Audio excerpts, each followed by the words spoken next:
Joe Gibbs said that they couldn't protest.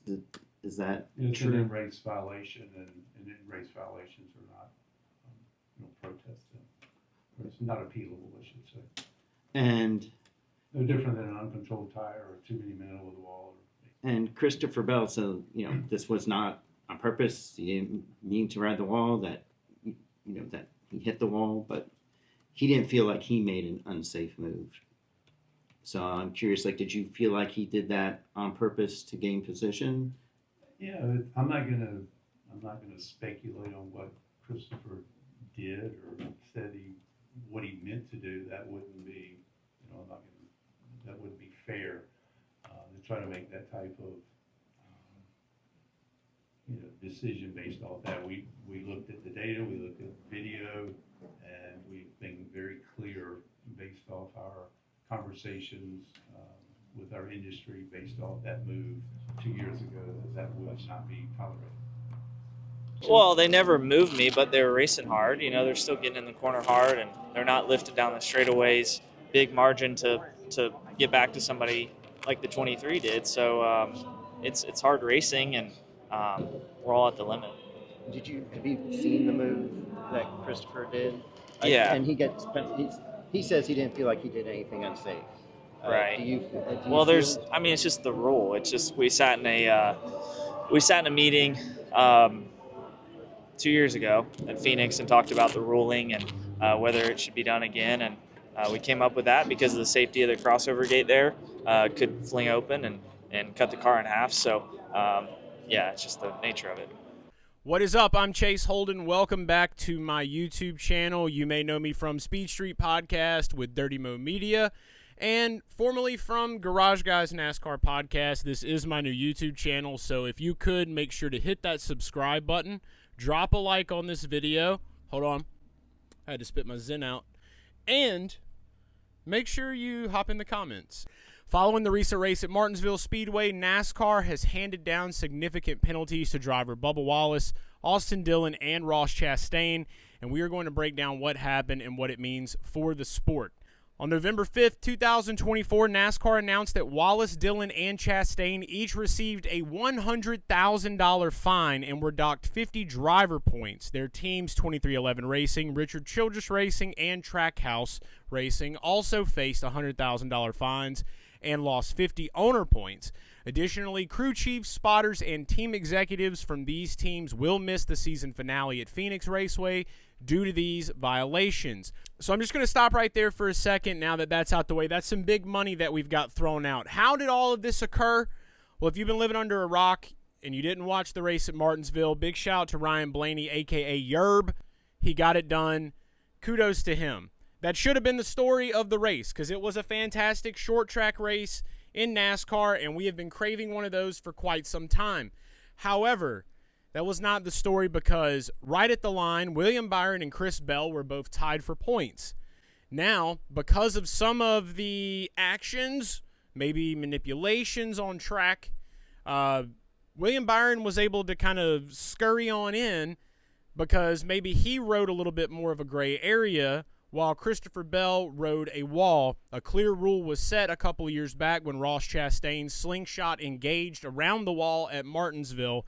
And since then, if you get caught doing that to try to advance your position, you will basically be screwed. And it's just against the rules in NASCAR. It was an easy thing for Chevrolet Racing to point at, even though, as you can see here, William Byron basically had a police escort for the last few laps of this race. Now, this isn't typical racing behavior. Ross Chastain and Austin Dillon could have easily passed William Byron here, but if you listen to their radios, there was some suspicious chatter, and it was mighty sus that Chevy Racing was kind of pushing Dillon and Trackhouse, and their spotters were kind of talking to him about, hey, if you pass him, he's out. So that would have left Chevrolet with no cars in the 2024 NASCAR playoffs, which is something that probably hasn't happened in years. But because Christopher Bell decided to ride the wall, it was a clear and easy point for him to be the one that was out of the championship, which left Joe Gibbs Racing out of their first championship in many, many years as well. The other side of this was that Bubba Wallace mysteriously had a tire go down right at the end, allowed Chris Bell to pass, and that's why Bubba Wallace is mixed up in all of this craziness. These penalties stem from actions during the Martinsville race that NASCAR deemed violations of their member conduct policies, specifically sections 44B and 44D, which cover actions detrimental to stock car racing and race manipulation. NASCAR Senior Vice President of Competition Elton Sawyer emphasized the importance of upholding the sport's integrity, stating, "We want to get our point across that it is a responsibility of all of us to uphold the integrity of our sport." Initially, all three teams indicated plans to appeal the penalties. However, as of November 6, 2024, 2311 Racing has decided not to proceed with their appeal. The penalties for the number 23 team, including fines, point deductions, and suspensions, will stand. Richard Childress Racing and Trackhouse Racing have not publicly announced any changes to their initial plans to appeal. So that's big, right? Like, they don't plan on appealing this 2311 Racing. They've got their own crap going on right now with NASCAR and their own lawsuits. So now that some of that's out the way, I just kind of want to give some of my thoughts on this situation. What happened at Martinsville is very simple. You have gray areas and you have clear black and white rules. A clear black and white rule is don't ride the wall. Chris Bell got into the wall, whether it was by mistake or not. He gassed it in the wall, and that was enough for Chevy to do what they needed to do. Now, race manipulation's pretty crazy, but they didn't blatantly say, do not pass William Byron, because if you pass him, he will be out of the points. They said, if you pass him, he's out of the points. That leaves it up to a driver choice, whether they want to do that or not.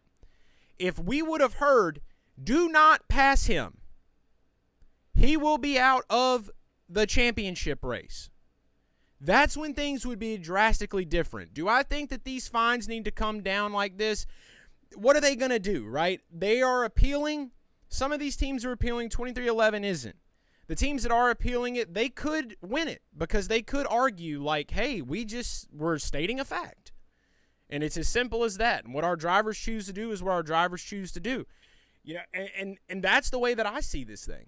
I think NASCAR made the right call here. Regardless of what people think, they did the right thing. Christopher Bell ran like dog shit all day long. Let's be honest. Do I think Christopher Bell deserves to be in the championship after that run at Martinsville? Hell no. I'm sorry. I'm sorry to Christopher Bell fans.